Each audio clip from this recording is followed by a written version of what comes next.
ગુજરાત રાજ્યના માનનીય નાયબ મુખ્યમંત્રી સાહેબ શ્રી હર્ષ સંઘવી સાહેબની સતત માર્ગદર્શન અને સૂચના હેઠળ સે નો ટુ ડ્રગ્સનું અભિયાન ચાલુ છે.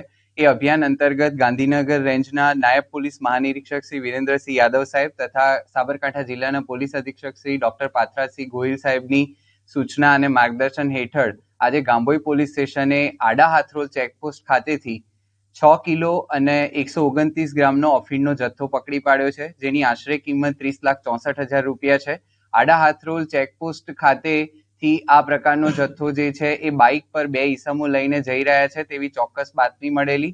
એના આધારે ગાંભોઈ પોલીસ સ્ટેશને કાયદેસરની કાર્યવાહી કરી એ અફીણનો જથ્થો ત્યાંથી પકડી પાડેલો અને બંને ઈસમોને પણ ત્યાંથી પકડી પાડેલા છે. આ જથ્થો તેઓ અહીંયાથી સતલાસણા લઈ જતા હતા તેવું પ્રાથમિક તપાસમાં પોલીસને જાણવા મળ્યું છે. નામદાર કોર્ટ સમક્ષ રજૂ કરતા કોર્ટે બંને આરોપીના 6 દિવસના રિમાન્ડ મંજૂર કરેલ છે અને આગળની તપાસ એસઓજી દ્વારા ચાલુ રાખવામાં આવેલ છે. આરોપી નંબર 2 ની વાત કરીએ તો પપ્પુ મોતીલાલ થોરી જે છે એના વિરુદ્ધમાં એનડીપીએસનો ગુનો રાજસિંહ પોલીસ સ્ટેશનમાં રાજસ્થાન ખાતે પણ દાખલ થયેલો છે. ટોટલ 5 આરોપીઓ વિરુદ્ધ ફરિયાદ નોંધવામાં આવી છે, જે પૈકીના 3 આરોપીઓને પકડવાના બાકી છે અને આગળની તપાસ હાલ ચાલુ છે.